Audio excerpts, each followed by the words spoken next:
All right, we're good to go. Okay. Good afternoon and welcome to the Health and Government Operations Committee. For this committee, we ask that you not forward the Zoom link for the hearings. The staff will not allow anyone who is not invited to testify into the hearing. And I ask you to ask folks to watch the hearing on YouTube. Bill sponsors will be, and their designee will be allotted 5 minutes to present the bill. 5 witnesses will each be allowed to speak for 2 minutes in support. Please stay in the hearing until delegates have had the opportunity to ask questions. Next, 5 witnesses will each be allowed to speak for 2 minutes in opposition and then respond to questions. Please conclude your remarks when you see the timer finish. Members must remain present with their video camera on during the entirety of the meeting. Members, please ask only one question of one witness. If you have other questions, you may follow up offline. Please use the raised hand function to indicate that you have a question. Thank you very much, and we will begin the hearing today with House Bill 190. That's Delegate Learman, Procurement, Specialized Printing Services Contracts, Board of Public Works Approval. Delegate Learman. Great, thank you so much. It's a pleasure to be in front of your committee today for the first time this year. It's really nice to see all of you, even just on Zoom. This bill is about the difference in contracts between buying a pen or a piece of paper and contracting for a service that maybe makes really fancy paper and mails it out to all of your invitees. I'm not sure whether it seems like just yesterday or whether it seems like a lifetime ago, but think back to May and early June when we were about to vote by mail for the first time. I have the good fortune of representing Councilmanic District 1 in Baltimore City, and the district's ballots were printed incorrectly, which is a big problem. It resulted in massive confusion, delayed results, and distrust really in the overall system during the June primary election. This confusion was in addition, of course, to the severely delayed ballots that resulted in 1 million registered voters in Baltimore City and Montgomery County receiving their ballots late or just not at all. And the delay, I started trying to investigate it, and it was really due, in fact, to the Minnesota-based vendor, C-Change, did not deliver the ballots on schedule, and they did not notify the Maryland State Board of Elections about the delay. This disruption really threatened Maryland's democratic voting process, and it caused a huge amount of undue stress on candidates, on legislators, on the State Board of Election, and on voters.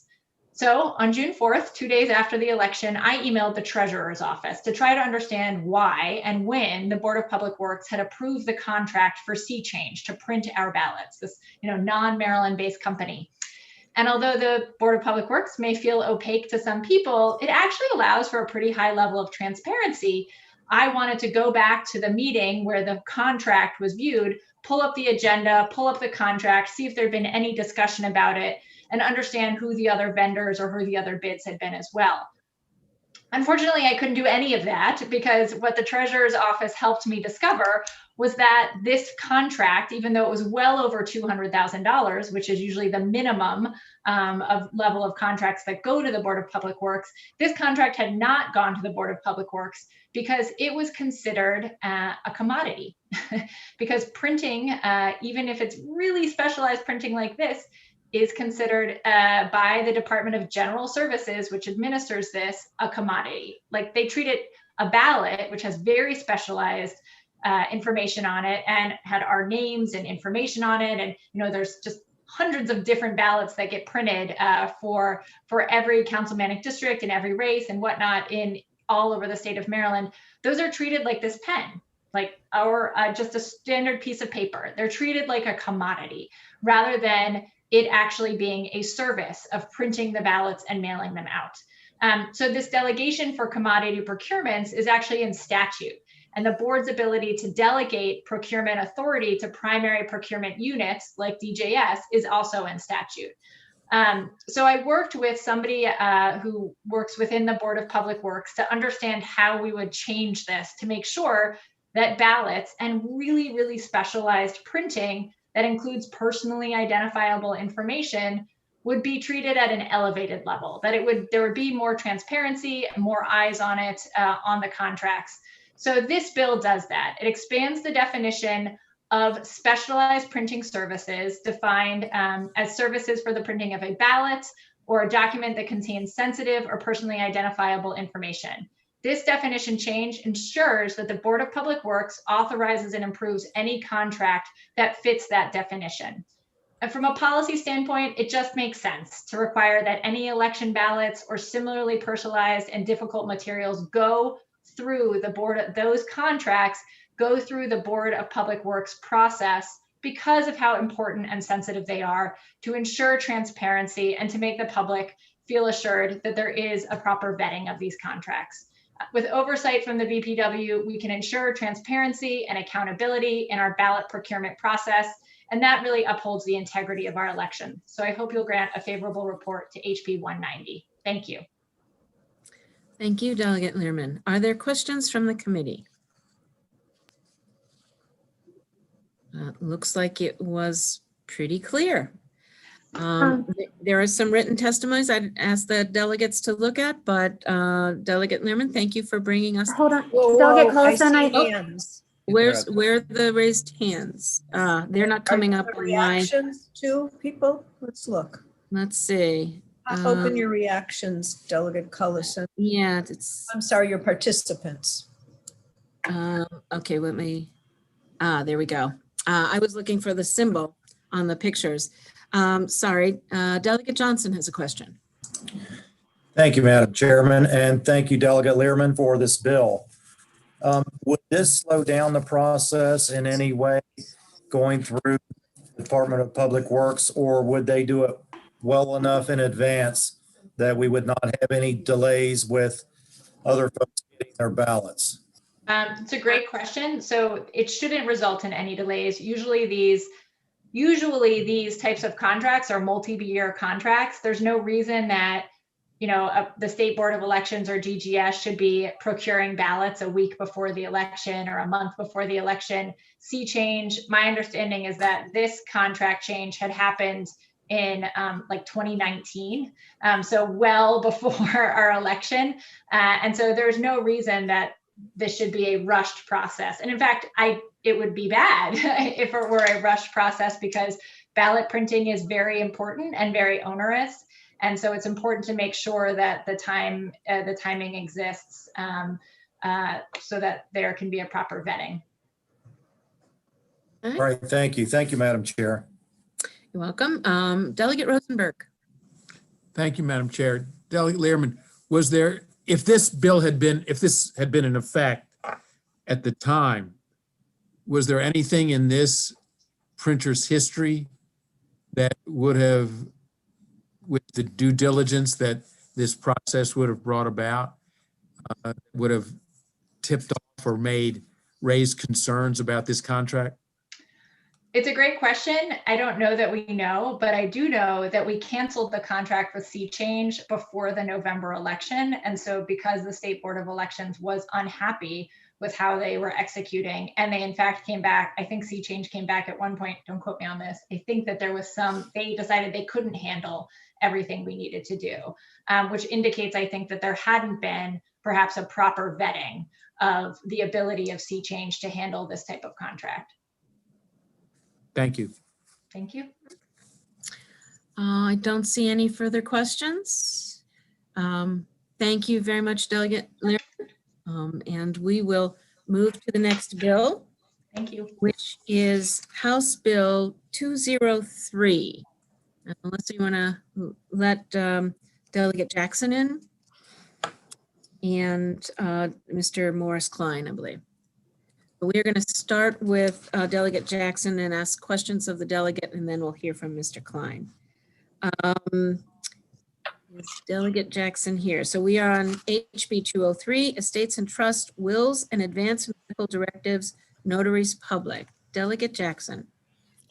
Yes. Oh, thank you. Thank you so much.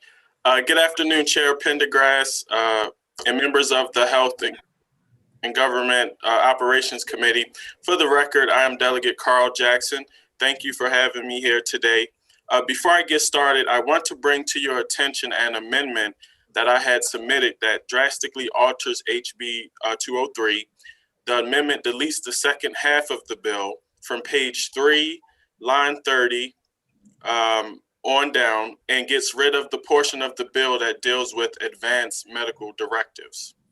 The amended version of HB 203 will focus solely on wills and will allow for wills to be self-proving with the use of a notary. Under current law, in order to make a will official, one must have 2 witnesses sign it alongside a testator, which is the person whose will it is. If the will is ever contested, then the original 2 witnesses must be found and then asked to swear to the fact that they were the ones who witnessed the will being made, oftentimes years or decades after the fact. This bill, by allowing for an option of employing a notary public in the process, in addition to the 2 witnesses, will make the will self-proving, meaning that if it were ever to be contested, there would be no need to track down the original 2 witnesses, as the validity of their signatures and presence had already been verified by the notary at the time of signing. This will bring Maryland in line with how 44 other states handle this process, and will make it harder for valid wills to be contested in court or accused of being fraudulent. I want to stress the use of the notary under this bill is entirely optional. I also want to take a moment to thank my constituent, Diane Beasley, for suggesting this legislation. I respectfully request a favorable vote. Thank you. Thank you, Delegate. Are there questions of Delegate Jackson? Delegate Rosenberg, your hand is still up. Do you? Oh, no. Okay. Any other questions? Any other delegates? Seeing none. Thank you, Delegate. Now we're going to hear from Mr. Morris Klein, who is in opposition to the bill. Mr. Klein? You are, yeah, there we go. Madam Chairman and members of the committee, thank you for the opportunity to testify. I'm speaking on behalf of the Maryland State Bar Association Elder Law Section and the Maryland DC chapter of the National Academy of Elder Law Attorneys, where we, as part of our practice, do engage in drafting wills. So we have a couple comments. First, this is voluntary, not mandatory, so we're not sure legislation is needed. We as lawyers know about self-proving wills and are aware of it as an option. In most cases, you do not need to bring a witness into the Register of Wills to prove the will. This is only in cases where there is a dispute. I have to say that I'm assuming that this legislation, although voluntary now, could morph into something that is required. And in that regard, with all due respect, it appears to be a solution in search of a problem. We are not aware of any significant issues with the way things are now, and things should just sort of be left alone.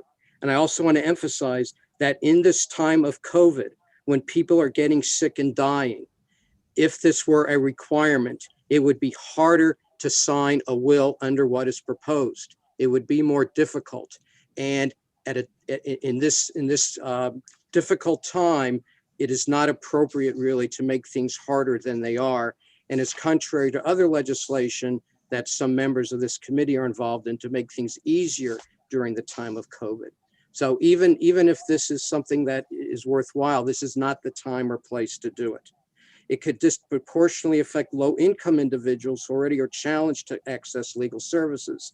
Moreover, this would create a new problem in that people who think they have valid wills would no longer be able to have them executed and would not get their assets distributed as they wish. Thank you. Thank you, Mr. Klein. Are there any questions from the committee of Mr. Klein? Okay, seeing none. That concludes the hearing on House Bill 203. Thank you very much, Delegate. Thank you. Yes, this bill. And we will move to House Bill 210. This is Delegate Bandari. And we would like to bring in Engine Wolford as well. Hello. And okay, and so Delegate Bandari, you're going to present to us State Board of Physical Therapy examiners, temporary licenses to practice physical therapy and limited physical therapy. Delegate Bandari. Yeah, thank you. It's great to present in front of one committee. For the record, I'm Delegate Bandari. Good afternoon, Chair Pendergrass, Vice Chair Pena Melnick, and esteemed members of the Health and Government Operations Committee. I work on this legislation over the interim with Maryland Department of Health on HB House Bill 210, State Board of Physical Therapy examiners, temporary licenses to practice physical therapy and limited physical therapy. And Department of Health have submitted favorable testimony on this. They in turn were working with the Board of Physical Therapists. And I believe today, she is there, Engine Wolfer. Thank you, member of the board. I would like to thank Maryland Department of Health and the Board of Physical Therapists, as well as Barbara from APTA Maryland for their work and testimony on this.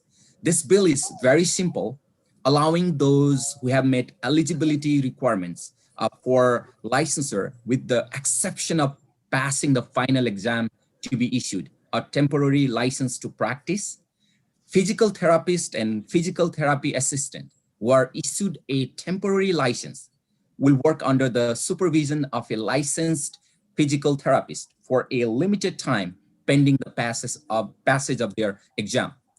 This is actually something that used to be on the books in our state. Originally, the licensure exam was on a fixed date. So this statute existed to allow those waiting for the exam date to start working immediately upon hitting their other eligibility requirements. When the exam was changed to a rolling schedule, the statute was repealed. However, it is back to a fixed date now, once again making this legislation necessary. Allowing for temporary licenses will ensure that physical therapists and physical therapy assistants are not left in limbo while awaiting their exam date. It will have economic benefits for the physical therapist and physical therapy assistant, as well as institution for whom they will be working. Furthermore, nearby states like Pennsylvania and Delaware already have this in place. We don't want to lose our physical therapist and physical therapy assistant to neighboring state due to inaction in such a pandemic. With regard to the fiscal note, there is no effect on local or small businesses, and the bill's requirement can be handled at the state level with existing resources. Keeping all of this in mind, I urge a favorable report on House Bill 210. Thank you, Delegate Bandari. We can now hear from Ms. Wolford. Good afternoon, and thank you, Madam Chair and members of the committee. My name is Engine Wolford, and I'm the Physical Therapist Assistant Board Member of the Maryland Board of Physical Therapy Examiners. Mr. Bandari has done a very good job in synopsizing the bill, and I have to excuse myself because I'm going to be quite repetitive with everything, not knowing exactly what was needed of me today. But he's pretty much synopsized everything that's on the bill, and it's true that it's very important that we try to pass this bill for the temporary licenses for PTs and PTAs. Significantly now that we've had this unfortunate circumstance that's happened, and we've now been limited as to the testing dates, and on top of the limited testing dates that we have, we were not allowed to have some of those testing dates due to the unforeseen circumstances of this COVID response. We've also seen through education processes with the schools that the PTs and PTAs currently do not have as much time in the clinical setting because of the limitations of COVID. So we thought to ourselves as the board that it would be important for us, and going forward, it would be extremely important for us to make sure that the future physical therapists and physical therapist assistants will have enough clinical hours, and therefore might need that direct supervision and a little bit more time to allow their competence in the field of physical therapy and physical therapy assistants to become stronger. So with that all being said, I, of course, would like the board would respectfully request a favorable report on this HB 210. And I want to thank you for your time and consideration. Any questions? Questions of the committee? I'm going to give folks another minute, but I would like to ask a question. Ms. Wolford, I just want to confirm that these folks with the temporary license continue to have some level of supervision. Yes, correct. That's okay. And the other question I had is, was the changing in the exam schedule due to the health emergency, or was there another rationale behind limiting the dates of the examinations? Well, so initially, when there was a temporary license available, and it was many, many years ago, it probably is more than 10 years ago, there were fixed dates. So therefore, with that, they changed it to a rolling schedule. So when they changed it to a rolling schedule, there was a very little lapse in time between the time a person graduated from their program to the time they had to take the exam. So it was very insignificant timing. So therefore, they decided that the temporary license was no longer needed, so they decided to take away that temporary licensure at that time. But did they was there a reason for changing back to the fixed dates? I don't have a definitive answer to that. I only know what I've heard, and they found that it was much more of a burden to have that rolling exam, but I'm not sure if that's the actual factual reason why they did it. Okay, thank you. I appreciate it. Any other questions from the committee? Seeing none. Thank you, Delegate, for bringing us this bill. Thank you, Ms. Wolford. Thank you. That concludes the hearing on House Bill 210, and we will move to House Bill 95 with Delegate Krebs and Dale Jafari, Kathy Ware, and Donald Balassa.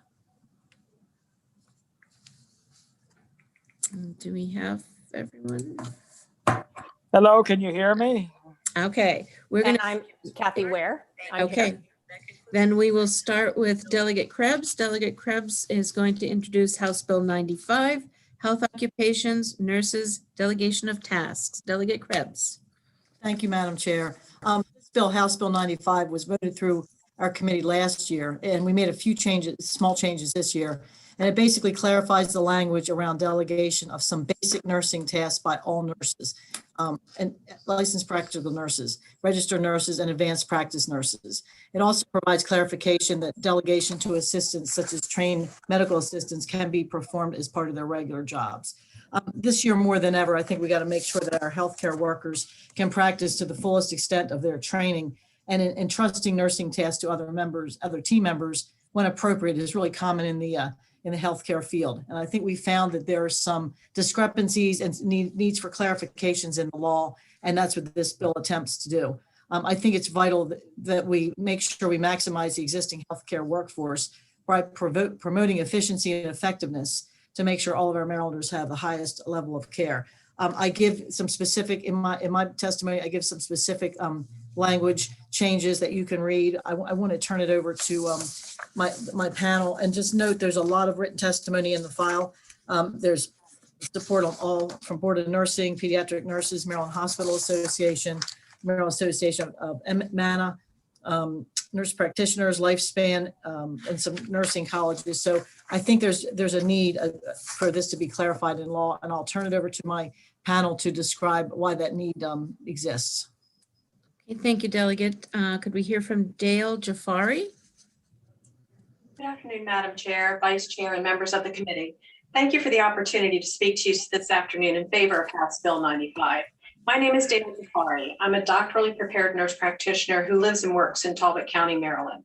My patient service area includes Kent, Queen Anne's, Caroline, Talbot, and Dorchester areas. I speak on behalf of the Nurse Practitioner Association of Maryland, the only professional organization advocating solely for over 7,100 nurse practitioners in Maryland and the more than 800 members of NPAM.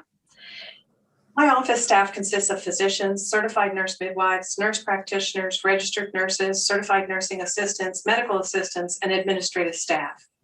We travel to remote locations to improve access to care and to remove the barrier of transportation in our rural and medically underserved populations. We do not have a choice in which of our assistants and our administrative personnel accompany us to those locations, particularly in the midst of the COVID-19 pandemic. We have all hands on deck, and we can't be selective regarding who it is that gets assigned to move from one location to the other. And the nurse practitioners are the only people who go to those distant locations. Like the independent nurse practitioner practices, this creates a conflict with the lack of clarity in the current language regarding delegation to non-licensed but properly trained and educated medical assistants. In women's health, a chaperone is required with each examination. I need an assistant who can measure vitals, chaperone, assist with procedures, administer immunizations under my direct supervision, and room and decontaminate that room for our patients. Without my right-hand woman, I would see fewer than half of the patients I currently see daily for evaluation and treatment of common and acute conditions, well women exams, and management of chronic long-term conditions, education and counseling. We would lose patient access, and we would have to use a more costly resource such as a registered nurse or nurse practitioner to perform the tasks that are well suited to a less expensive office member. I respectfully request a favorable vote on House Bill 95, delegation of nursing tasks, in order to help ensure that my patients and your constituents continue to receive the highest quality of evidence-based care available. Thank you. Could we hear from Kathy Ware, please? Ms. Ware? I know you're there. Oh, yes, I'm sorry. Hi. Whoops, I didn't unmute. Sorry. Unmute. Yes, I'm sorry about that. Yes, good afternoon. My name is Kathy Ware, and I am an adult nurse practitioner. I live in Queen Anne's County, and I recently retired from my specialty practice on the Eastern Shore. I'm also a member of the Medical Reserve Corps of Maryland, and I will be working with the COVID-19 vaccination program in Baltimore City, Anne Arundel County, and other jurisdictions as needed. As you've heard from Delegate Krebs and from my colleague, House Bill 95 seeks to clarify ambiguous language contained in the Nurse Practice Act to specifically include advanced practice registered nurses as it relates to delegation of tasks. In my work with the COVID-19 vaccination program, I will need to delegate tasks to a properly trained assistant so that I can be more efficient in educating, safely vaccinating, and monitoring some of Maryland's most vulnerable citizens. In fact, it has come to my attention that because many COVID vaccination sites are not staffed with a physician, medical assistants who would typically be able to vaccinate are not allowed to volunteer. As the COVID vaccine program continues to expand, we are going to need as many vaccinators as possible to meet the need, especially in rural and underserved areas of our state. Of course, during this pandemic, it is vital for me and for every healthcare provider to practice to the highest level of our education and training, as Delegate Krebs has so articulately mentioned. This team approach is a hallmark of high quality, safe healthcare, which leads to excellent outcomes. And of course, as a provider, that is my top priority. The bottom line is House Bill 95 will allow my practice to be more efficient. I'd also like to make one more point in that my nurse practitioner colleagues who work in physician-owned practices and in large medical groups do not have control over the assistant that they are assigned. Therefore, they may be assigned and required to work with a medical assistant to whom they cannot currently delegate, and that would significantly affect their workflow and decrease their efficiency. So I therefore respectfully ask for your favorable vote, and I thank you for your time. I'd be happy to answer any questions. Thank you, Ms. Ware. Could we hear from Donald Balasa, please? Yes, good afternoon. My name is Don Balasa. I am the legal counsel of the American Association of Medical Assistants, speaking for the national organization as well as the Maryland Society of Medical Assistants in support of House Bill 95.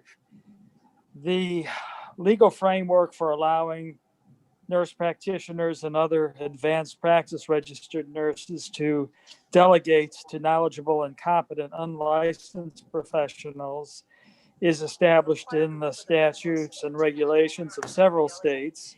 In my written testimony, I did list 8 of those. I think this legislation is sound because it does give the authority to the Maryland Board of Nursing to enact regulations. Because this is a technical matter, it's logically under the authority of the Board of Nursing. Note that this bill also states that tasks must be done under the direct on-site supervision of an advanced practice registered nurse, and also that the nurse practitioner and other APRNs must make sure that the individual is properly trained and is knowledgeable and competent in the tasks that are delegated. I also would like to add on to what Delegate Krebs said. In the current COVID situation, we all are aware, as has been mentioned, of the need to get these vaccinations safely and quickly to people. And I would bring to your attention the order from Acting Secretary of Health, Dennis Schrader, in regard to widening the pool of people who are permitted to administer vaccinations under the appropriate authority of licensed providers and licensed professionals. If there are any questions, I'd be happy to answer them. Thank you very much. Are there questions from the committee? Yeah, questions from the committee. I scroll down. Okay, seeing no questions. That concludes the bill hearing for HB 95. Sorry, Delegate Collison, I believe Delegate Johnson has a question. Oh, Delegate Johnson, I'm sorry. Delegate Johnson? Thank you, Madam Chair, and it was my fault. I kind of chimed in there just a little late. Thank you, Delegate, for bringing this bill. I do have one question. Since we're talking about a nurse that would delegate tasks, if there is an issue, who would the Board of Nursing be looking at? The nurse that delegated the task, or the assistant that performed the actual task? I can ask one of my panel members to answer that, whoever is appropriate, one person. This is Dan Safari, and the response to that is that it is the responsibility of the delegating individual to know that the individual that is performing the task has been properly trained and doing the task appropriately and properly. If they fail to do so, it is the responsibility of the person who said they could do it to bear that burden. So would the answer then be both? It would more directly fall upon the registered nurse or the advanced practice registered nurse who delegated the task. Okay, all right, thank you. Thank you, Madam Chair. Thank you, Delegate Johnson. I see no other questions. That concludes the hearing on HB 95, and we will begin the hearing on HB 219. So we'd like to have Delegate Krebs, Kristaps Paddock, Darlene Piero, and Sophia McCarter for the first panel. Bring one in. Okay, so HB 219, Delegate Krebs, naturopathic doctors, formulary council membership, formulary content and scope of practice. Delegate Krebs.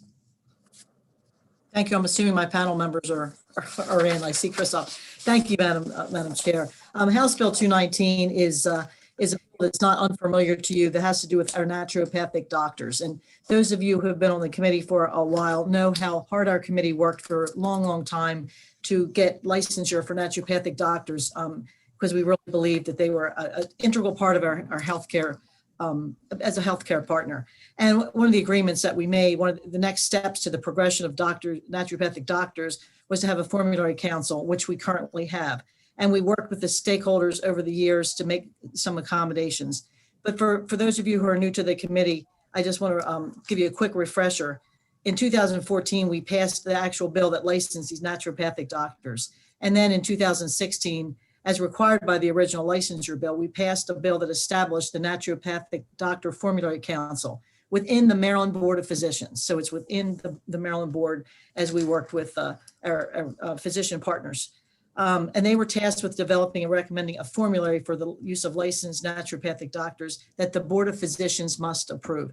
And keep in mind, this is just a a couple of steps. There's going to be a formulary council and then the board approval of certain very, very limited medications that naturopathic doctors would be able to prescribe.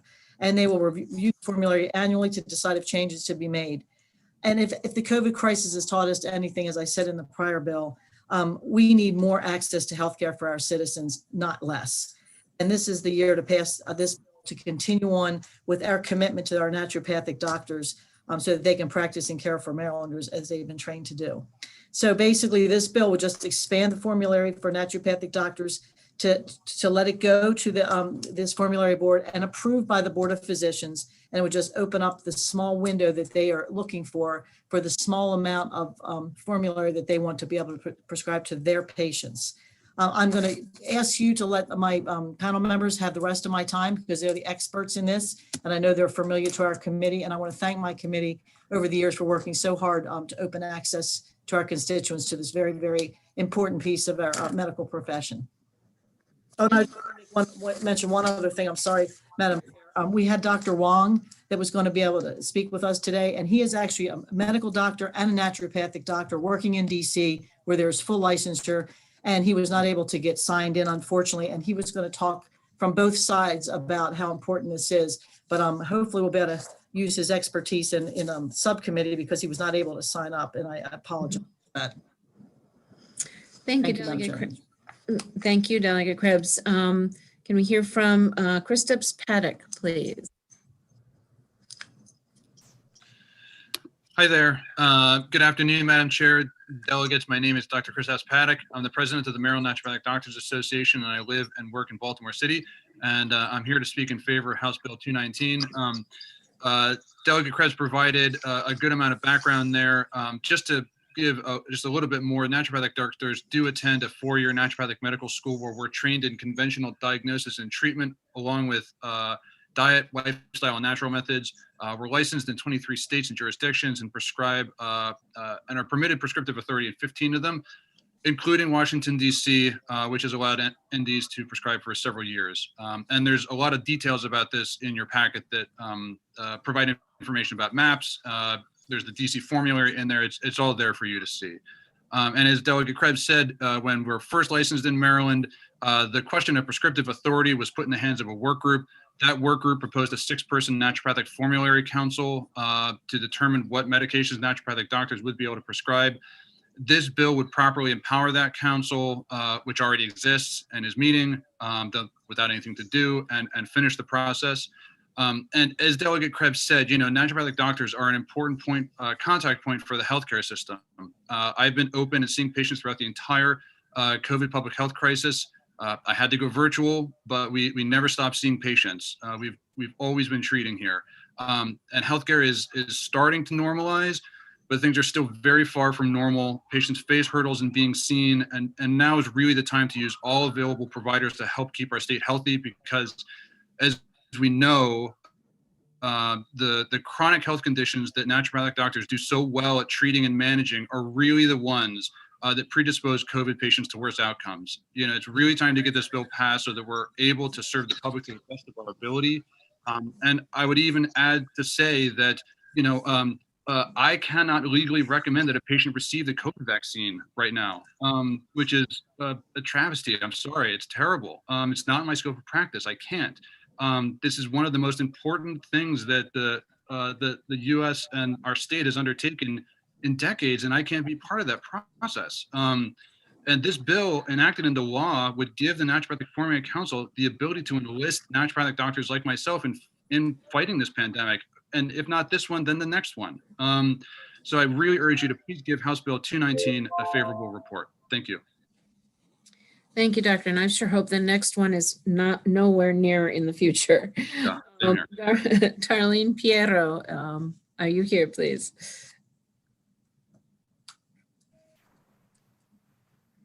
Can you hear me? Yes, we can. Okay.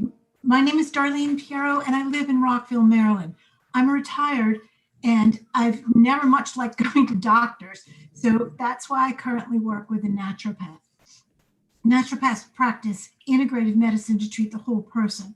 To deny them prescriptive authority in Maryland hampers that successful, efficient, and cost-effective practice. One example, a blood test determined that I have high cholesterol. My naturopath suggested the supplement red yeast rice. On my next blood test, if my cholesterol is not within acceptable range, we might want to change to a statin drug. Statins are prescription medicines, and therefore I would need to ask my primary care physician for the prescription. Let's look for a second at the steps from the initial blood test to statin use.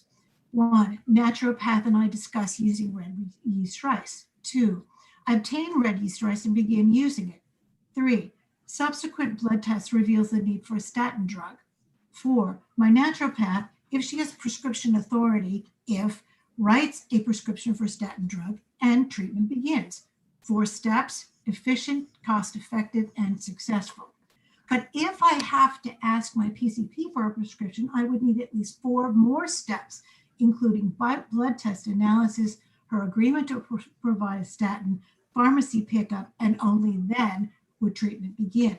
These extra steps add to my time and frustration, my doctor's time, possible miscommunication, costs for another doctor's review, and a trip to the pharmacy. Therefore, inefficient, time-consuming, and not cost-effective. 15 of 22 states already give naturopaths prescription authority. This makes naturopathic practices more efficient, less time-consuming, and less costly for the practice and the patient. I urge you to grant this authority. Thank you very much. Thank you. Sophia McCarter is next. Yes. Hello, can you all hear me okay? We can. Thank you. Wonderful. Good afternoon, Madam Chair and delegates. Thank you for the opportunity to speak in favor of House Bill 219. My name is Dr. Sophia McCarter. I'm a licensed naturopathic doctor and a licensed acupuncturist with a practice in Rockville, Maryland. Trained as a primary care provider, I have 10 years of clinical experience. 8 of those years were spent in a state where I had prescriptive authority, and I regularly and safely prescribed medications. As we move through this day, during this conversation, there will undoubtedly be comparisons drawn between the education and training of naturopathic doctors and other practitioners that hold prescriptive authority in Maryland. I believe that it is important during these discussions to keep in mind that naturopathic doctors have comparable clinical and classroom training to many providers that currently are allowed to prescribe in this state. I have the utmost confidence in my education and training.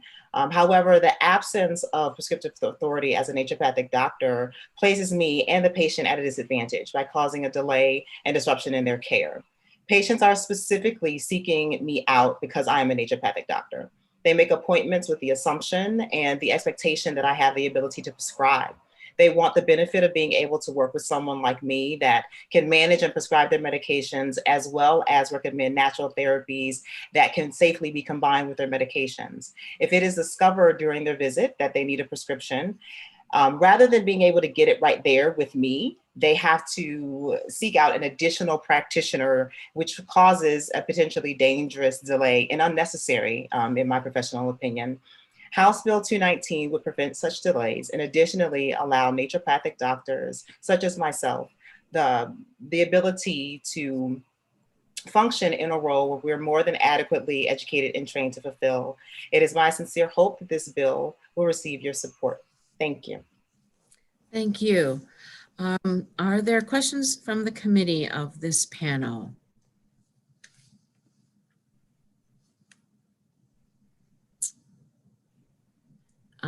Delegate Bagnall. Thank you, Madam Chair, and thank you for bringing this bill. I just had a question based on if I'm reading it correctly, in order to be approved, any prescription would have to follow the sort of a two-step process, be recommended by the council, approved by the board before it would be added to the formulary. Is that correct? Delegate Krebs? Yes, that is correct. That's what we set up in the original legislation, this two-part process. Okay, thank you very much. Thank you, Madam Chair. Okay, are there any other questions? Seeing none, we're going to move to an unfavorable panel. Could we bring in Neil Karkanis, Steve Wise, and Willarda Edwards, please? They should all already be in the room. Okay, then we'll begin with Neil Karkanis. Thanks, Madam Chair, and members of the committee. Thank you for your time today. My name is Neil Karkanis here on behalf of America's Health Insurance Plans and the League of Life and Health Insurers in Maryland to respectfully oppose House Bill 219. League members, who include the health and life insurance carriers in Maryland, have indicated that their medical directors are strongly opposed to expanding the scope of practice for naturopathic doctors to prescribe, dispense, or administer prescription drugs, regardless of if those drugs are considered controlled substances or not. This is due to the fact that the training, education, and experience required of naturopathic doctors differs significantly from the training, education, and experience required of physicians who are currently able to prescribe and administer those drugs to patients in Maryland. For that reason, we ask for an unfavorable report on House Bill 219. Thank you. Mr. Steve Wise? Thank you, Delegate Cullison and members of the committee. Steve Wise on behalf of MedChi. I appreciate your time this afternoon. Delegate Krebs did a good job going through the history. I would just add a little bit to the history of when the bill was originally passed. This legislation was designed to be for those who engage in the practice of naturopathy, that is natural healing and medicines. And it was meant to be complementary or alternative to traditional medicine and not a repeat of it. And it recognized that there were those training differences that Mr. Karkanis mentioned, specifically that physicians do residencies. And those range usually from 3 to 7 years. And it's during that time that physicians become experienced in prescribing prescription drugs and understanding their interactions with patients and drugs interactions with each other. And naturopathic doctors do not do that residency. And I think that's a key distinction in why prescriptive authority was not given to the naturopathic doctors. That was revisited by the formulary work group, and this bill's been considered now, I think, for the 3rd year. And during that time, the training requirements of naturopathic doctors has not changed. With that, the only thing I'll address in addition is that level of board approval that was mentioned, meaning the Board of Physicians would have to approve of any drugs that went on the formulary. Our view is that the education and training is not there for that level of discretion to even be invoked by the board. Rather, until that training is there, this should not be authorized. So with that, thank you for your time. Mr. Wise. We'll go to Willarda Edwards, please. Thank you, Madam Chair. I'm Willarda Edwards, an internal medicine physician in private practice since 1984 and past president of MedChi. I'm also a 24-year Navy retired commander. There at the Naval Academy Clinic, I learned about the practice of medicine beyond my 3-year medical residency training. It's during residency that one really learns about prescription drugs and their interaction with patients. It's then that the didactics of the pharmacology class in medical school becomes practical and real world. The clinical years of training and medical practice provides the invaluable skills of the art and science of medicine that goes beyond what medical school begins to shape. In addition, there at the Naval Academy Clinic, that was the first time that I had the opportunity to work with PAs, nurse practitioners, and DO colleagues as a team, providing the best care of our training and the years of medical practice that this gives. As a result of, as a general internist rather, now with 36 years of private practice, I routinely refer my patients to specialists, whether they're cardiologists, endocrinologists, radiologists, or surgeons, in order to get the best care for my patients. I, in turn, coordinate that care as their primary care doctor. And we welcome doctors of naturopathy to the team, particularly for our patients that prefer less allopathic care, i.e. non-prescription medications, to take care of their medical conditions where possible. However, we don't want our naturopath doctors to circumvent the team effort. If my patient needs thyroid medication, I have no problems providing that medication. If their diet and weight loss has not controlled the patient's blood sugar or blood pressure, I will happily prescribe that needed prescription. There's no need to interrupt the team efforts the patient's naturopath doctor has developed to that point, and vice versa. It's my fervent belief that only years of training with script writing and addressing the interaction of medications, and by working as a team, can we provide the quality care Marylanders deserve. I maintain and support speak against this House Bill 219. Thank you, Dr. Edwards. Questions of committee members of this panel. Delegate Kelly. Thank you, Madam Chairman. My question is for Mr. Wise. As you noted, we have heard this bill or a form of this bill for the last, I think, 3 years. And in listening to Dr. Edwards' testimony, really helped flesh out, I think, some of the concerns that explain your opposition. But I'm wondering, is there any common ground that can be found here? Is there any space between the requests that we're seeing for this process for the formulary and what something we could do? Sure. Thank you for the question.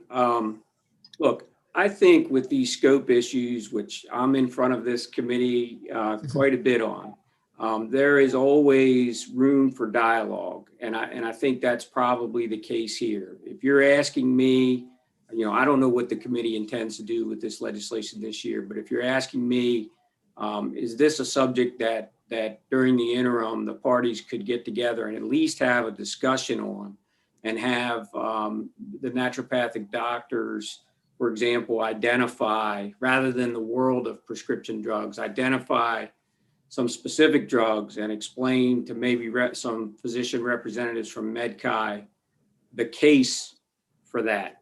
That's a discussion we'll certainly have, and that I would recommend that to our leadership that they appoint some physicians to have. Okay, thank you very much. Okay. Delegate Krebs. Thank you very much. I'm just going to follow up on what my vice chair was talking about. When we did the bill back a few years ago, and we put the formulary council in place, that was in response to your very point you just made, is to be able to have this discussion among doctors. And that's why we put the formulary council in place and has to get approved by the Board of Physicians, because we as the committee didn't want to have to come back with a laundry list of prescriptions every year of different formularies. But my question to you is, we've had these bills for years and years, and you've opposed them, even though we did pass licensure. And there is prescriptive authority with nurse practitioners that don't do residencies. So there are other medical professionals that don't do residencies either. And they do, I can't imagine nurse practitioners not having prescriptive authority. But anyway, in any of the states, anywhere in the 23 states that have naturopathic licensure or the prescriptive authority, has MedChi ever in any of those states supported any of those bills, or have they always been in opposition to all of the moving this naturopathic doctors forward? Delegate Krebs, MedChi is a Maryland organization. I cannot really speak to what's been done by the medical associations in those other states. I think you spoke to it a couple of years ago, and I think we came to the conclusion that they never supported it. But I thank you for that. Okay. Any other questions from the committee? Delegate Hill, did I see your hand, or did the question get answered? Well, I think that, never mind. I'm going to hold for now. I think Dr. Edwards did a fine job of explaining why there's not an equivalency here. So since I don't have a question about why we want to see equivalencies where they don't exist, I won't ask it. Thank you. Okay. Okay, thank you. Seeing no further questions, this concludes the hearing on House Bill 219. Thank you, Delegate Krebs. Thank you, panel. And thank you. We will begin with House Bill 161. And this is Delegate Kelly. And we're going to hear from Delegate Kelly, Alicia Spohr, Brianna Holton, Candace Robinson. So I'm going to give folks just a second to get in.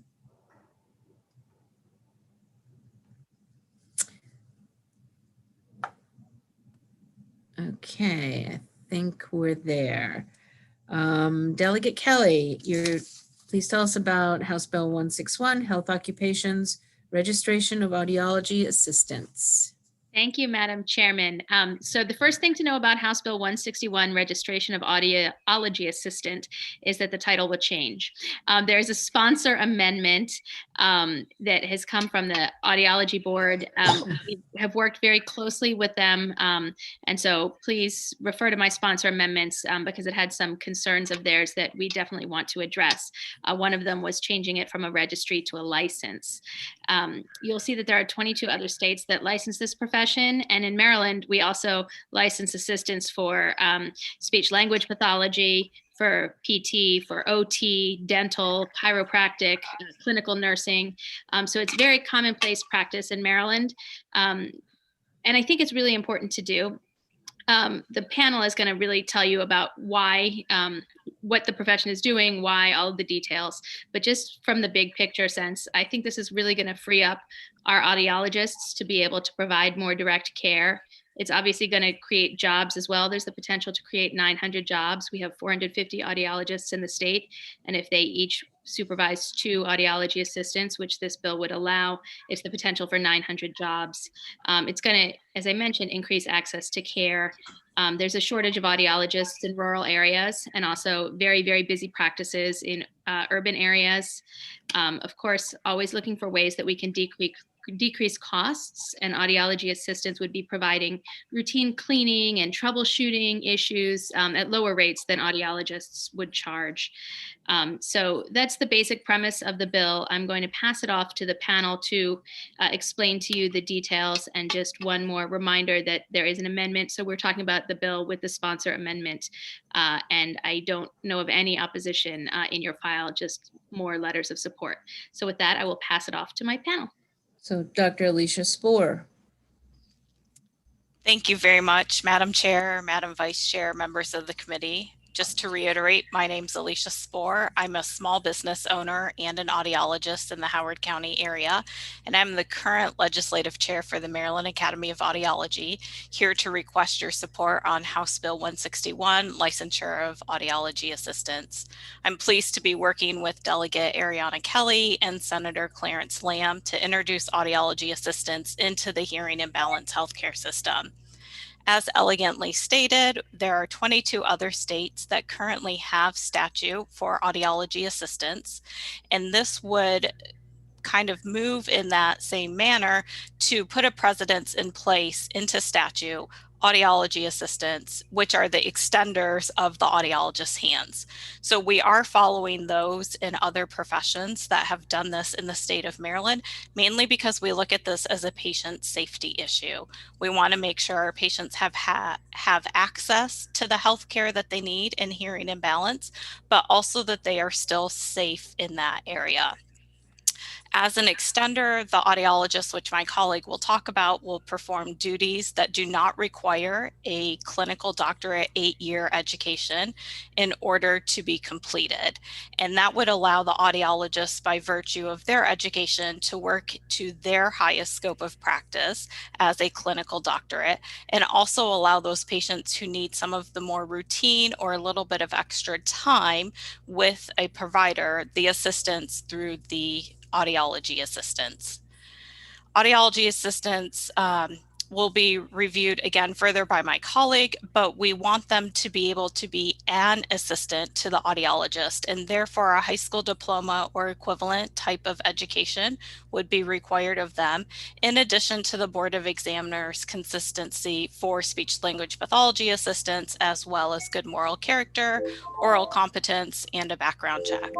So MAA concurs with the Board of Examiners amendments presented. I thank you for your time and consideration, and Delegate Kelly for sponsoring this legislation, and we request a favorable committee support for 161 House Bill.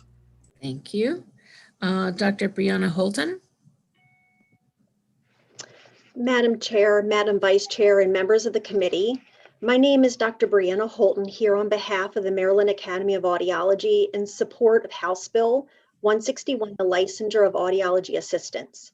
I've been practicing audiology in Maryland for over 23 years and co-own an audiology private practice with 11 office locations in Maryland, including the Eastern Shore. The Maryland Academy of Audiology sees the audiology assistant position being an extender of the audiologist, helping with routine tasks, and freeing up clinical time, allowing the audiologist to work at their highest scope of practice. Audiology assistants will improve access to patient care by increasing availability of services and reducing wait times due to increased productivity. They will provide improved access in rural areas of Maryland where there are a limited number of licensed providers, and also in busy audiology clinics and practices that oftentimes have a 3-week or more wait time in order for the patients to be seen for an appointment. Anticipated routine tasks that would be delegated by the audiologist would include duties such as preparing an exam room, the equipment, and the patient for the visit, general instruction, routine cleaning, and basic troubleshooting of hearing devices. They could also assist the audiologist with difficult test patients, such as a pediatric, testing that might be a little difficult. They would not actually do the testing, but they could definitely help or assist us with that. The economic development impact of this legislation is strong. There are more than 450 licensed audiologists in the state of Maryland. This legislation allows the audiologist to supervise up to 2 audiology assistants, thus allowing for the creation of more than 900 additional jobs in the state of Maryland. Thank you for your time and consideration. Thank you, Delegate Kelly, for sponsoring this legislation. We ask for a favorable committee report on House Bill 161, the licensure of audiology assistants. Thank you. And now favorable with amendment, Candace Robinson.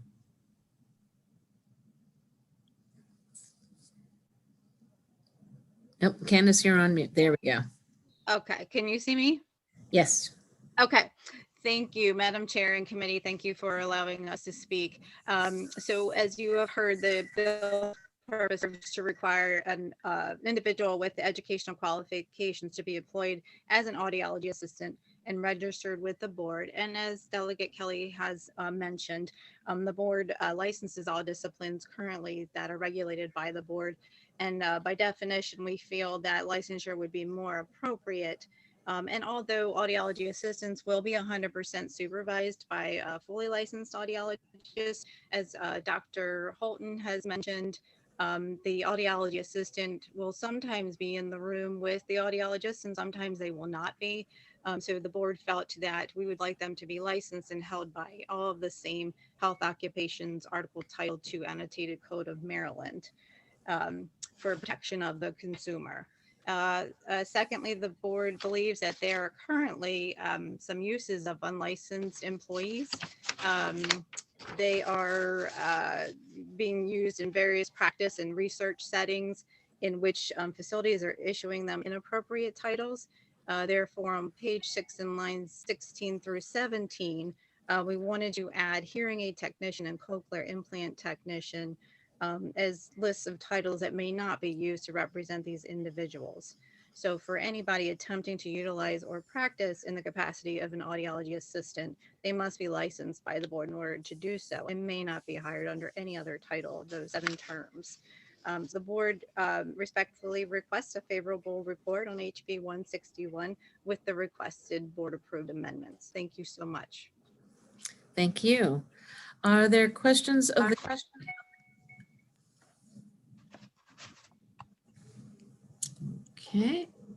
Okay, one more time. Any questions? Seeing none, thank you all very much for coming to talk to us today about House Bill 161. That concludes the hearing on this bill. And we will move to the next bill, which is House Bill 288, Delegate Charles. So we'd like to bring in Sherry Nickerson, Candace Robinson, Angela Mazzomo, Susan Adams, Mikhail Kaflas. Are they all in already? Yep, everyone should be in the room now.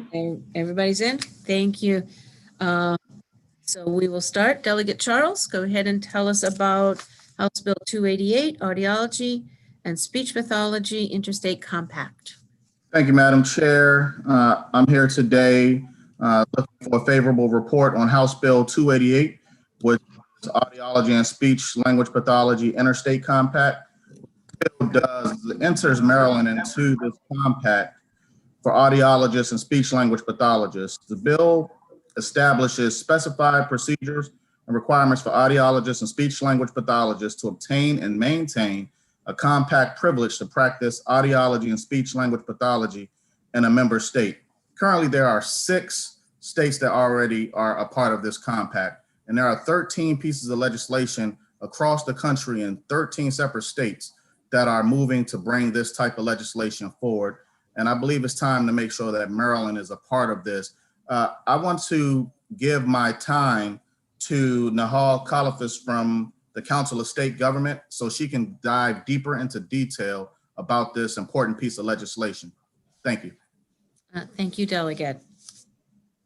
Let's move to Ms. Khalifas.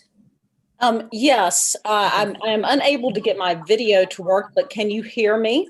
We can, thank you. Thank you very much, Madam Chair and delegates of this committee. Again, my name is Nahali Khalifas. I am legal counsel with the Council of State Governments, as well as one of the primary drafters of this compact, as well as several other compacts. Though I'm here in that capacity alone as legal counsel for Council of State Governments, I am also a board prosecutor and general counsel for Speech Language Pathology and Audiology Licensing Board in North Carolina and have served in that capacity for the past 16 years. This has given me a very unique perspective as to how a compact can strike the appropriate balance between safe and reliable public protection, as well as eliminating unduly burdensome regulation on our practitioners or disparate requirements across the country. And that is precisely what this compact seeks to achieve. This bill, as many of you know, is an alternative pathway to licensure, and it is exactly the same mutual recognition model as the other 3 healthcare licensure compacts that Maryland has had the prescience to enact. Compacts, by their very nature, allow for each member state to retain purview and control over their Maryland state scope of practice. So what the compact does is create a uniform set of criteria to allow that practitioner to come in more efficiently, more quickly, or to practice over state lines with regard to telehealth. But it does require that practitioner to know, to abide by, and therefore to be disciplined for violation of Maryland's scope of practice. In fact, this very model, the mutual recognition model, has had the added benefit of having been identified by the Federal Trade Commission as an effective tool to ameliorate antitrust concerns and liability in a 2018 white paper. The compact respects the best practice of transparency in meetings and rulemaking with notice and an opportunity to be heard. It requires full commission votes for most relevant commission matters. So best practices that we all have learned and ask our boards to rely upon are observed in these compacts. We did have the great opportunity to speak with the Maryland Board of Examiners after this went through the Senate side. We actually went with the Senate committee. We actually met with the board and had the opportunity to address their concerns. And it is my understanding that we resolved the concerns of the board. There were a couple of more concerns mentioned in Senate committee from both from MedChi and Maryland Society of Otolaryngologists. I have responded directly to those in written testimony. It's actually a letter that was offered to the Senate's committee side, but you should have that in your materials as well. And in that response, I just clarified some misunderstandings that scope of practice, again, remains the purview of Maryland. And I furthermore just stated that our professionals are independent professionals. They engage in independent practice, and they are very interested in providing the same access to care and continuity to care of their patients that doctors and otolaryngologists get to provide to their patients under the medical licensure compact. And I want to be respectful of this committee's time. I thank you for it, but I remain available for any questions you may have and ask for a favorable vote. Thank you. Thank you. Sherry Nickerson.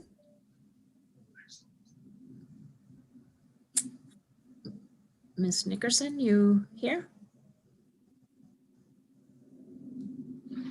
Hello, can you see me? Can you hear me? See and hear you. Yes, thank you. Great. Good afternoon, Madam Chair, Madam Vice Chair, and members of the committee. My name is Sherry Nickerson, and I'm here on behalf of Kaiser Permanente to speak also in support of House Bill 288.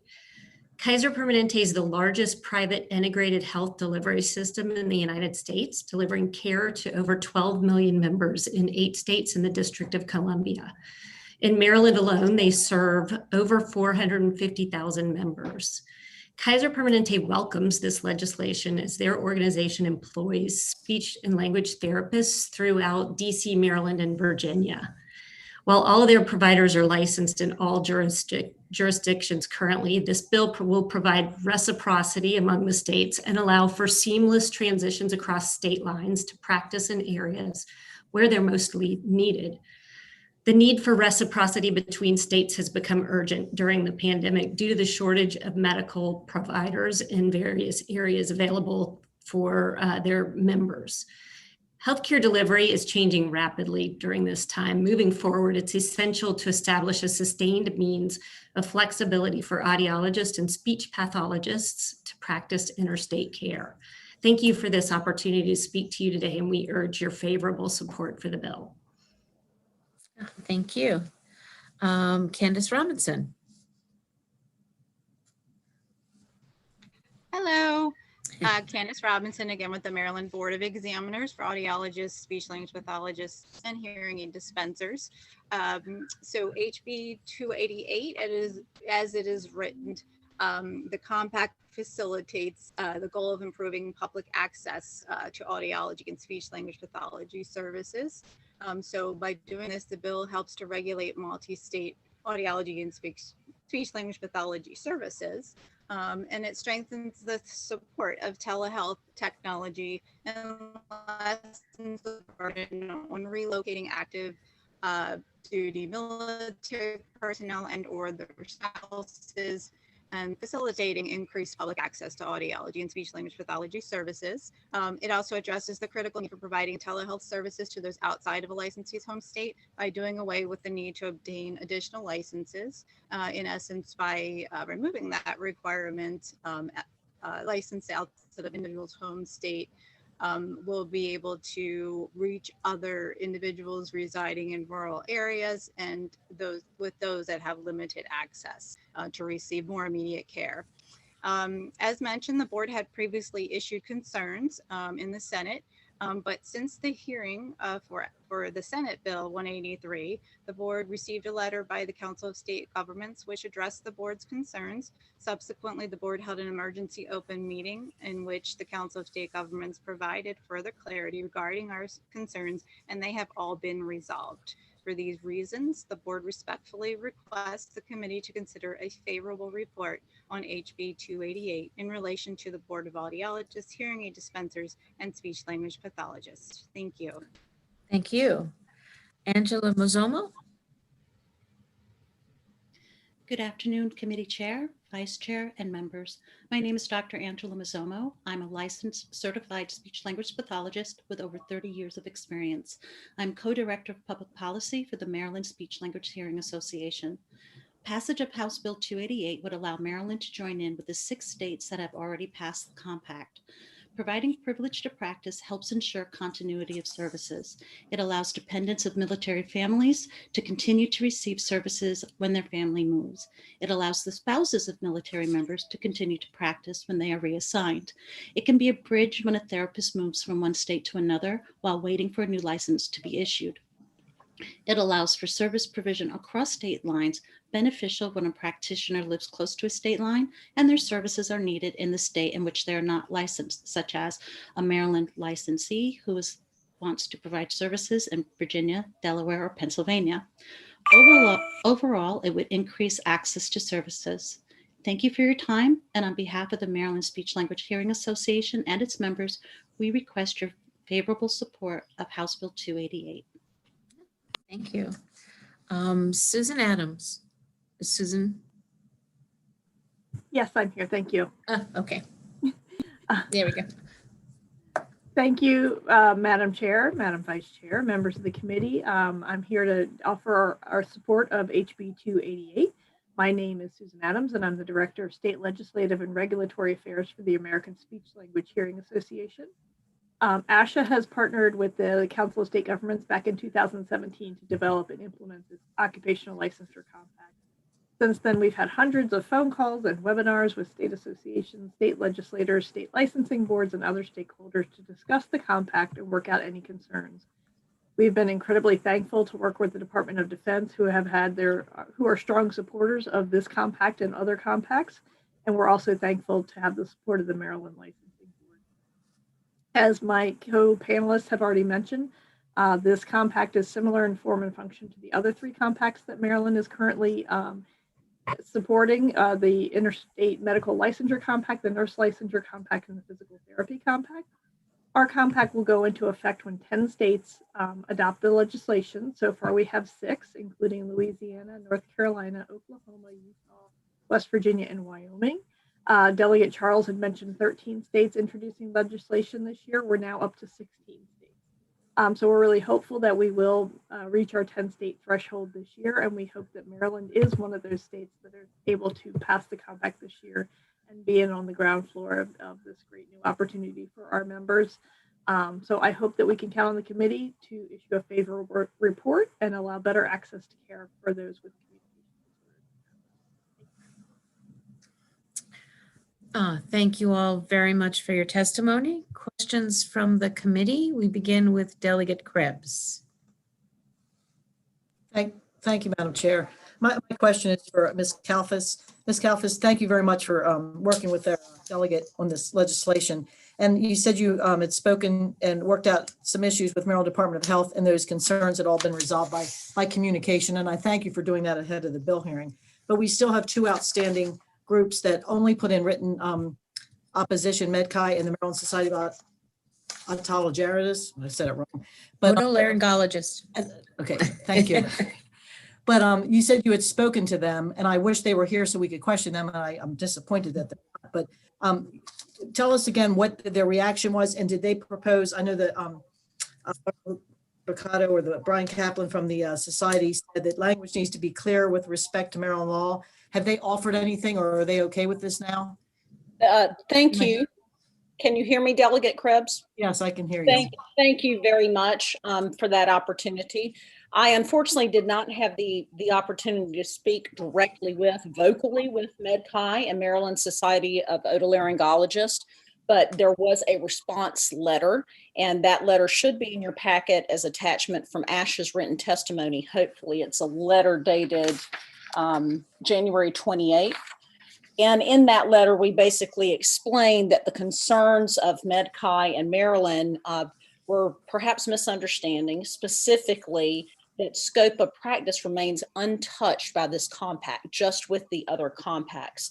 And that a remote member state may hold a provider of services with the compact privilege accountable to the practice standards of that state. There are at least, I think, 4 to 6 different times that it's mentioned that Maryland, like other member states, would retain their scope of practice retention. So that response is directly responsive to one of the concerns. The other concerns had to do with whether or not a licensee, and an applicant to the compact would have to have a license, and indeed they do.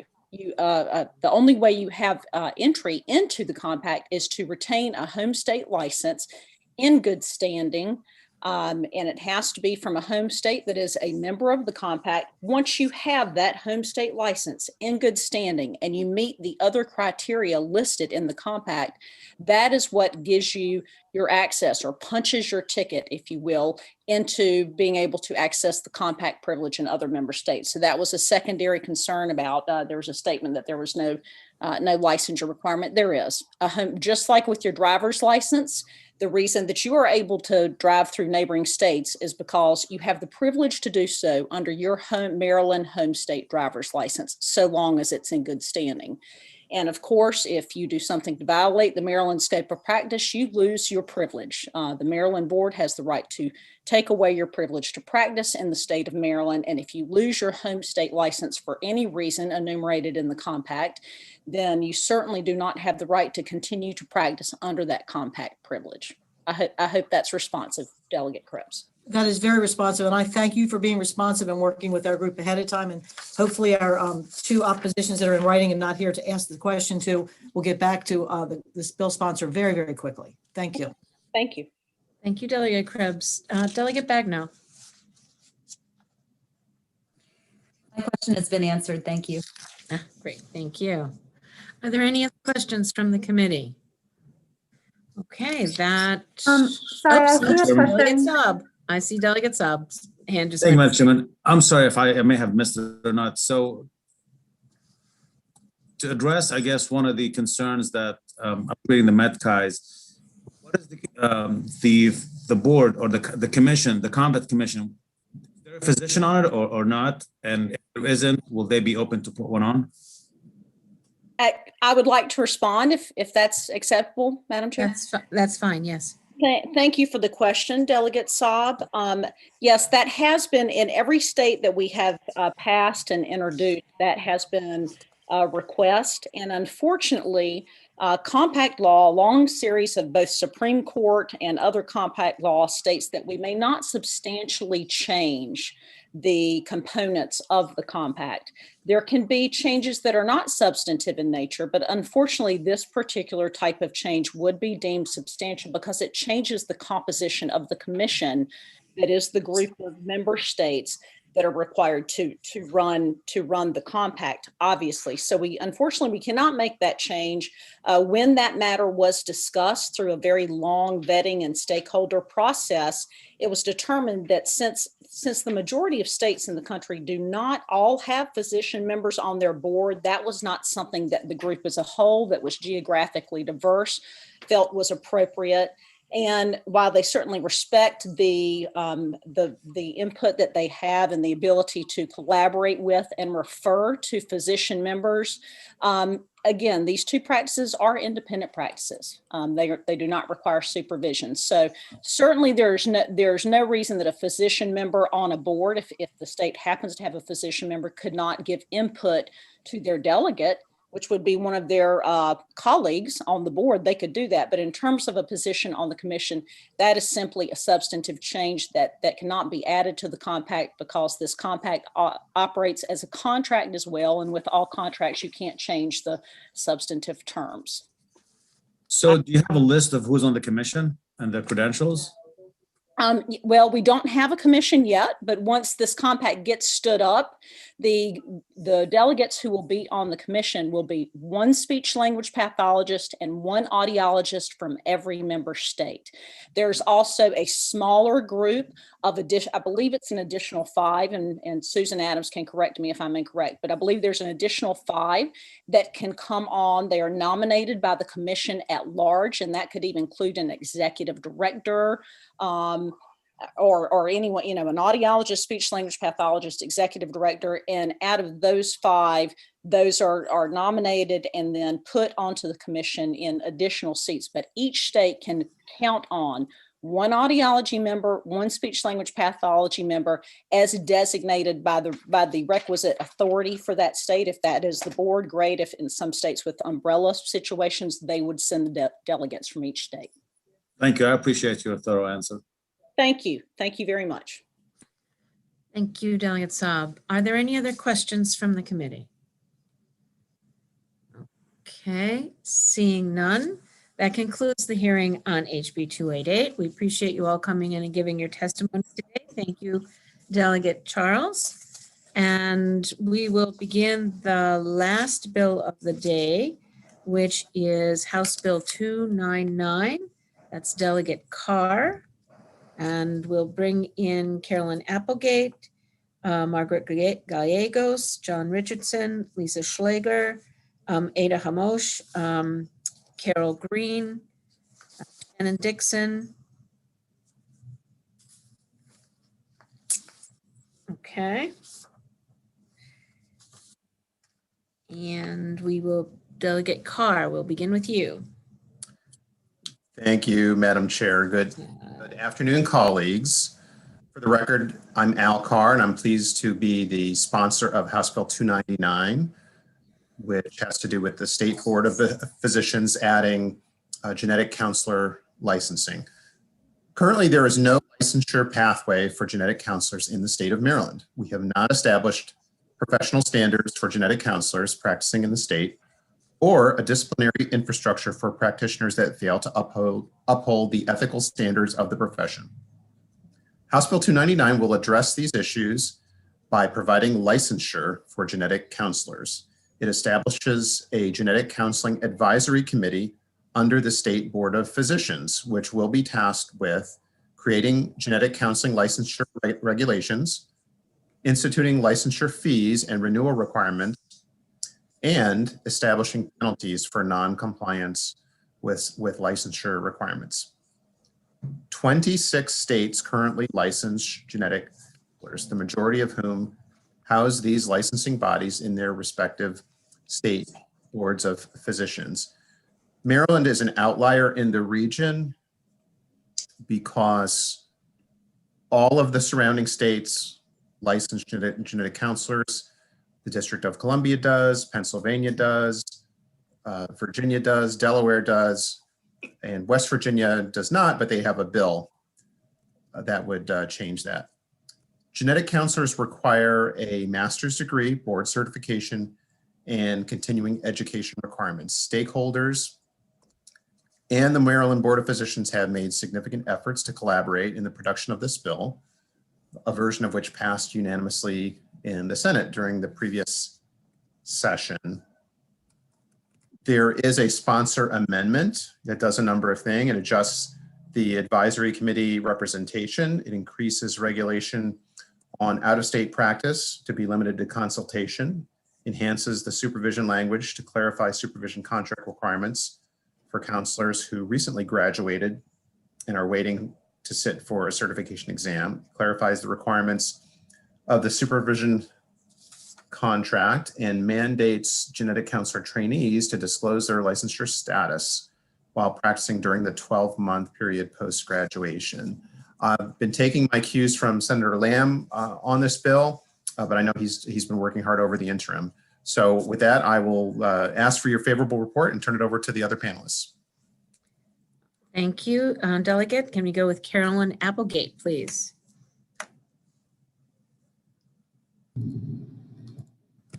Madam Chair, Madam Vice Chair, and esteemed committee members, thank you for the opportunity to share my thoughts on House Bill 299. I'm Carolyn Applegate, and I'm a genetic counselor. I'm here representing Johns Hopkins University, as well as all of my colleagues in Maryland. I would like to thank this committee for your attention to this matter last session. Since then, we've been meeting with the Board of Physicians. The board is requesting a few amendments, one of which I specifically would like to address. They are requesting to strike language that waives licensure for 1 year after graduation from an accredited program. It is absolutely imperative that new graduates are able to practice immediately following graduation. Demonstration of competency to practice independently is a graduation requirement. There is a shortage of genetic counselors, so it's necessary that we allow new graduates to practice. Maryland is home to 2 nationally recognized graduate programs of excellence. Our neighboring states have temporary licenses, so a waiver or a temporary license is necessary to attract and retain the best graduates so we can expand the availability of genetic counseling services. I would also like to highlight that the bill requires supervision by a licensed physician or genetic counselor during the time of the waiver. As you know, a major purpose of licensure is to protect the public. The COVID-19 pandemic led to telemedicine waivers, so Maryland genetic counselors began providing telemedicine consultations. This successfully increased access to those in Western Maryland and the Eastern Shore.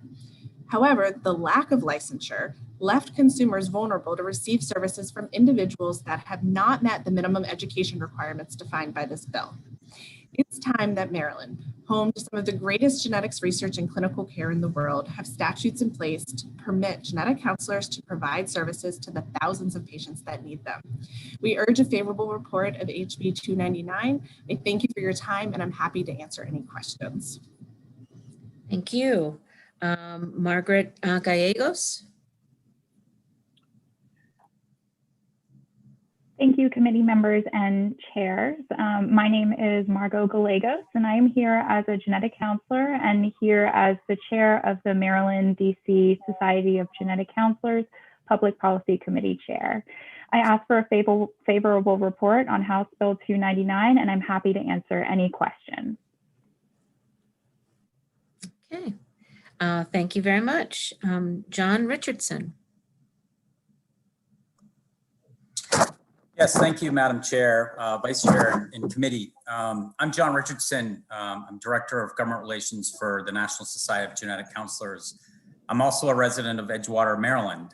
So it's very nice to be representing in my home state. The genetic counselors support HB 299, and we want to thank Delegate Carr for introducing the bill. I've worked with 27 of the states that have enacted laws, so almost all of them. And I can reassure you that the Maryland bill is consistent with the other states, particularly with your neighbors. I've submitted written testimony, but I wanted to discuss an issue. I know the committee received a letter for the American College of Medical Geneticists. In that letter, they support with an amendment, and it's a bit perplexing because they didn't actually provide the committee with any amendment language. And they did write the Senate a letter last week that is significantly different than the letter you wrote. And in the Senate letter, they specifically requested specific language around a collaborative agreement.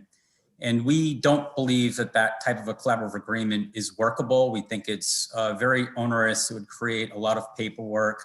And I don't think the majority of physicians in the state will actually support that either. And I think you'll hear some of that from some of the physicians that have either submitted testimony or will testify today, primarily Dr. Riker.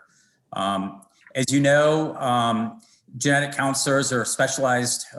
They go through a 2-year training program, and they're really taught to be able to order the right test for the right person.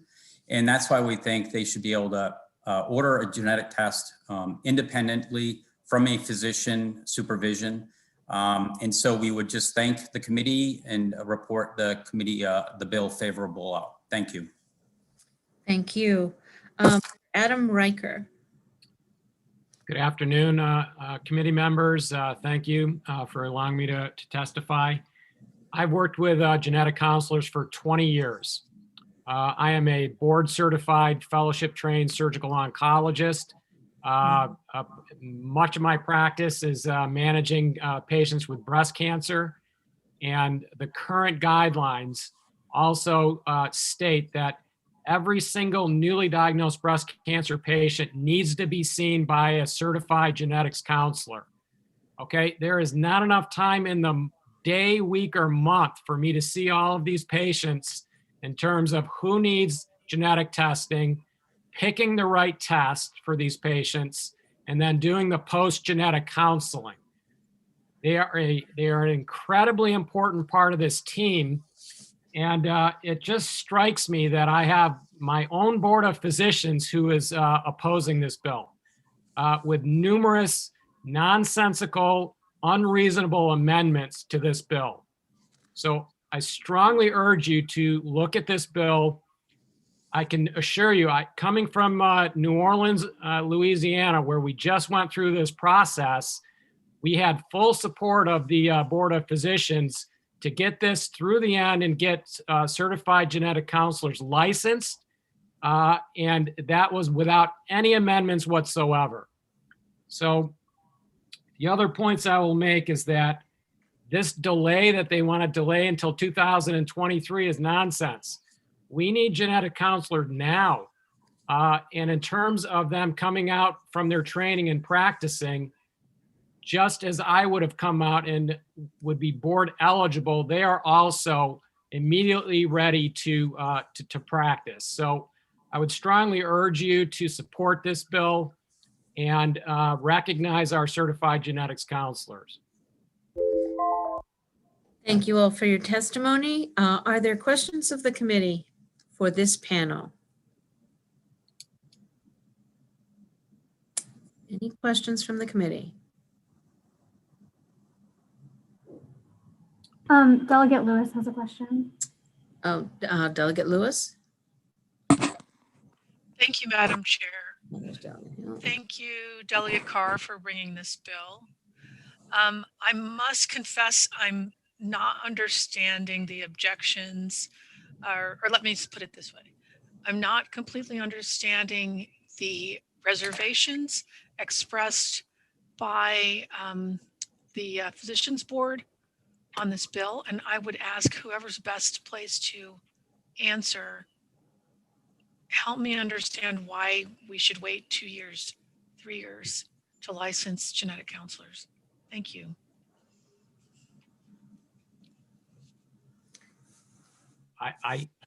Dr. Riker? I'd be happy to respond to that. Okay.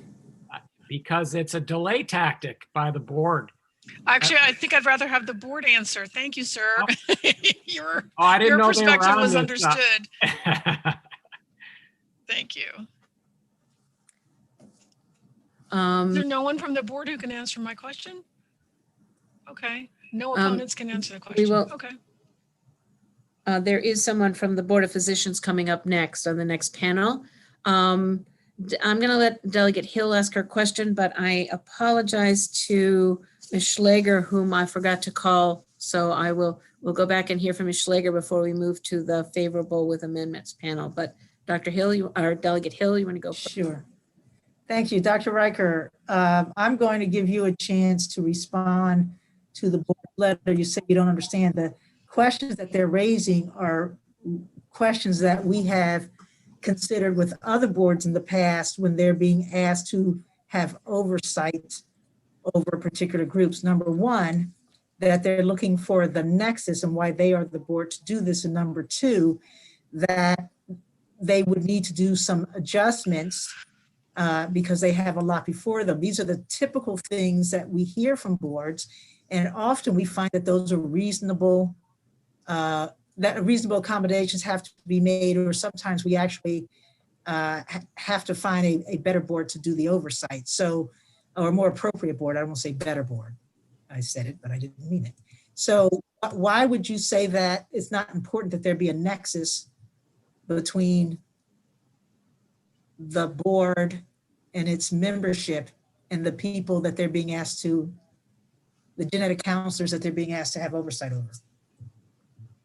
My response is one of their amendments is that they want to make sure there's a nexus between the physician and the certified genetics counselor. And what I'm saying is that is already in place. They are a critically important part of the team. There's not a day that goes by that I don't have a discussion with our current certified genetics counselors about a certain test or about a certain patient. So to their point, they want a specific amendment to say that I need to have oversight of the genetics counselors. And what I'm saying is I don't need to have that oversight or an agreement with them. That nexus is part of the team who is taking care of the patient already. May I follow up, Madam Chair? Yes. Thank you. So for instance, you have relationships with nurses, but the Board of Physicians does not have oversight over the nurses. They seem to be making the same argument. The fact that you have professional relationships with the genetic counselors does not make them the expert board to be able to do the oversight necessary to speak to their expertise, their certifications, their proficiency. When they say nexus, that's my understanding of it, which is a little bit different from what you've explained. Well, what I'm saying is that, like any typical board, having just gone through this in Louisiana, all we're asking is for them to properly license and recognize a certified genetics counselor.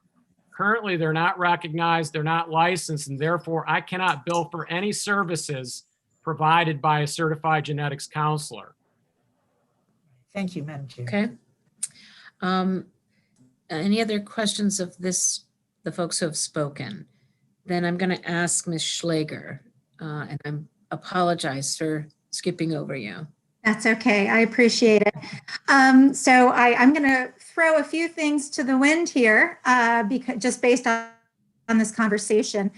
First of all, my name is Lisa Schlager, and I'm the Vice President of Public Policy for FORCE. We're a national nonprofit that focuses on people who are facing hereditary cancers. I'm speaking on behalf of our national organization as well as our Maryland constituents, including myself. And I want to emphasize that patients need access to knowledgeable professionals with expertise in genetics. It is absolutely critical that our Maryland residents have access to the high quality care that these counselors provide them. Genetics is growing so rapidly and it is so complex that the services that these counselors provide is unparalleled and invaluable. And most healthcare providers, as Dr. Riker shared, have little or no training in genetics, and they don't have the time to provide guidance to patients who are making very, very important decisions. Most of these counselors do work very closely with physicians, but they provide education, advocacy, emotional support, things that a lot of doctors just don't have the time to provide. Ultimately, we're seeing a lot of fraud, unfortunately. People who are marketing genetic tests, saying they're counselors, and ultimately advising patients improperly, and patients are being harmed. These patients have to make important decisions based on this information. Decisions similar, regarding surgeries, childbearing and family making. So you want to make sure that the advice they get is appropriate, and putting that off is not going to help anybody. Research shows that it saves the system money, and they make sure that the appropriate tests are ordered.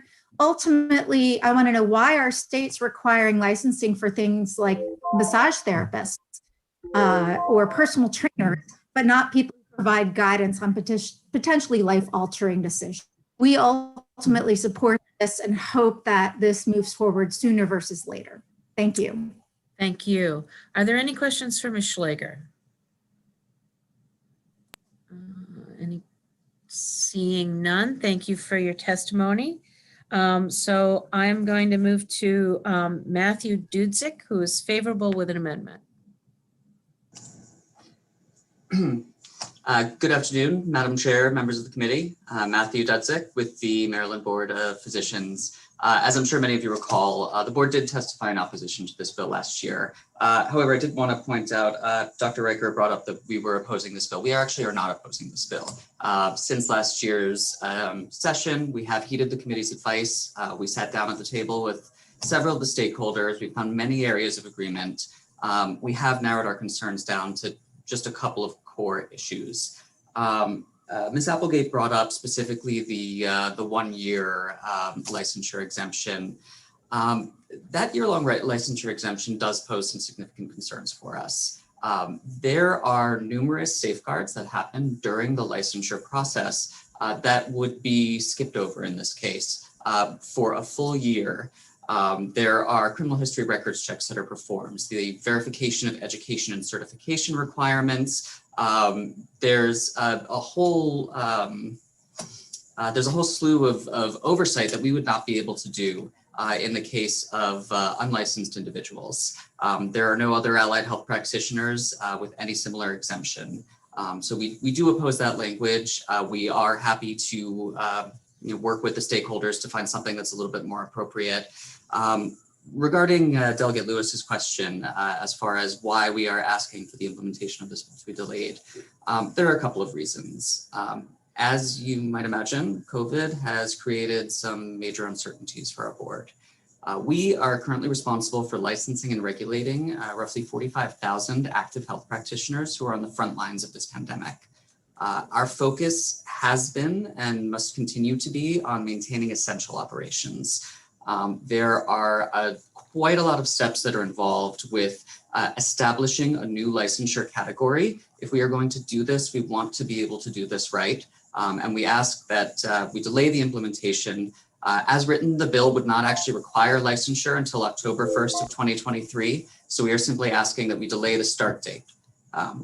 Thank you. And I would just close by urging the committee to submit a favorable report with the suggested board amendments. Thank you. Maximilian Munke?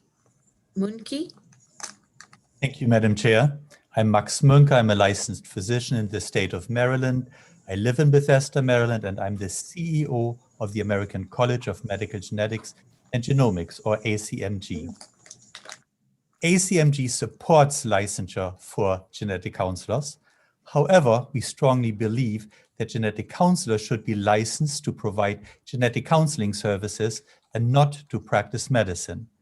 The current House Bill 299 would expand the scope of practice for genetic counselors to include certain aspects of the practice of medicine, including independent ordering of medical tests, not just genetic tests, but any other diagnostic study.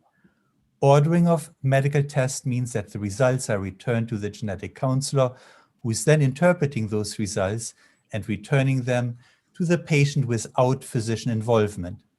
Some tests may be safely ordered by a genetic counselor, such as those used to estimate risk of developing disease. Other tests are used to establish a diagnosis or guide treatment. Diagnosis or treatment require physician involvement. House Bill 299 states that diagnosis and treatment are not part of the practice of genetic counseling. We agree and believe that requiring collaboration with physicians when ordering medical tests is in the best interest of patients. Some physicians may feel comfortable with having a genetic counselor independently order tests routine to their practice, but this is not the case for many specialties that incorporate genetic testing to diagnose or inform medical management. In summary, for optimal patient care, 1, ACMG supports licensure for genetic counselors. 2, ACMG supports collaboration between physicians and genetic counselors when ordering medical tests. Thank you. Thank you. Are there questions of this panel? Questions from the committee?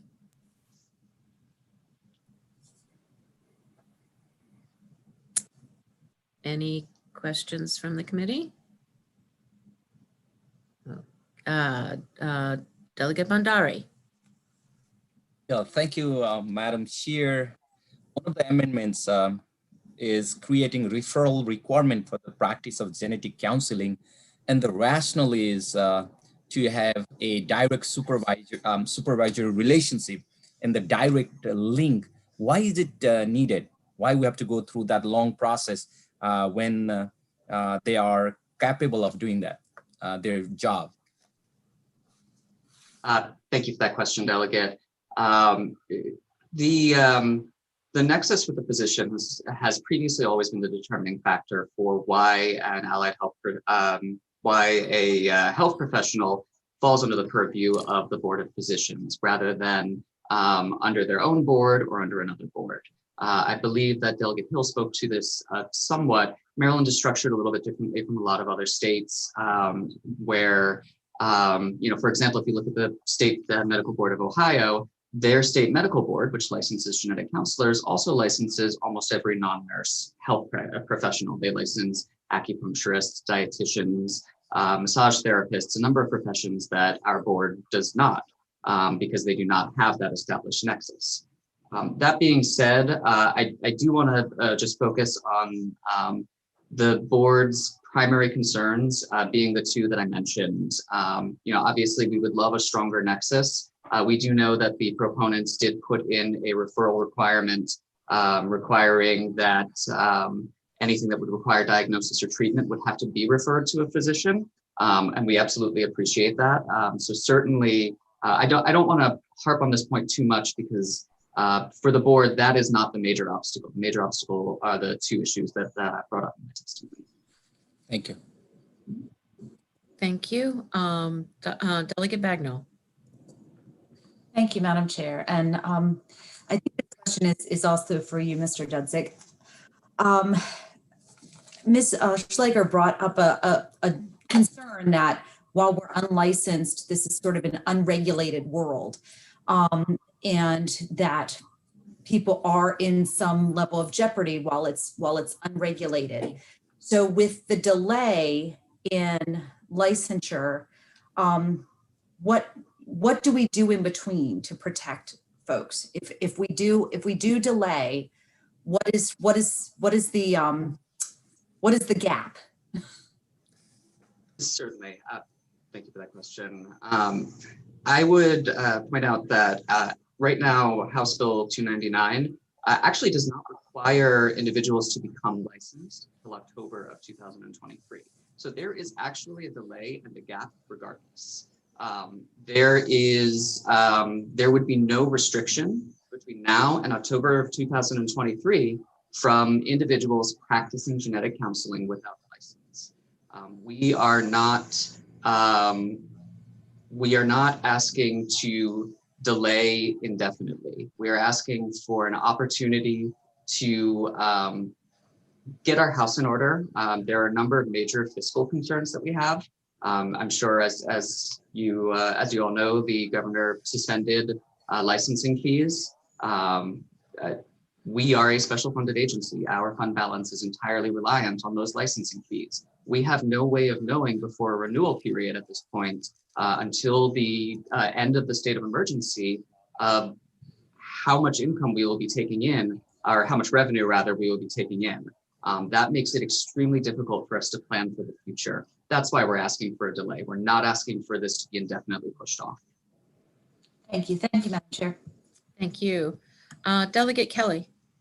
Thank you, Madam Chair. I just wanted to return really quickly to the content of Delegate Bandari's question. It looked like Dr. Monk had something he wanted to add on the topic of collaborating with physicians. Yes, please. Thank you, Delegate Kelly.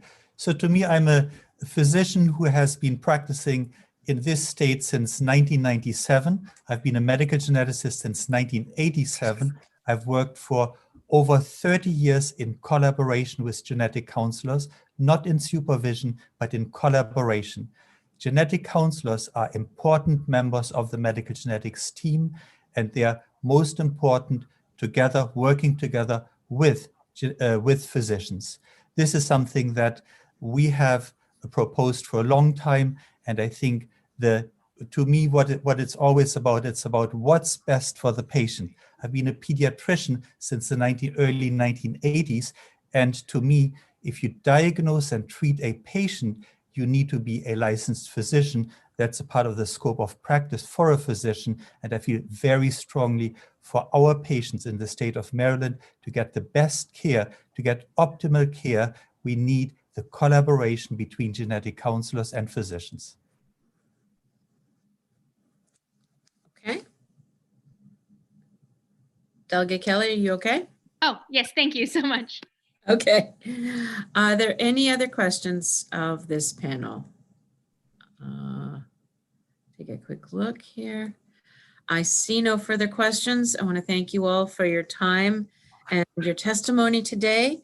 This concludes the hearing for House Bill 299 and the work before the committee today. Thank you all very much, and watch the website for further hearing dates and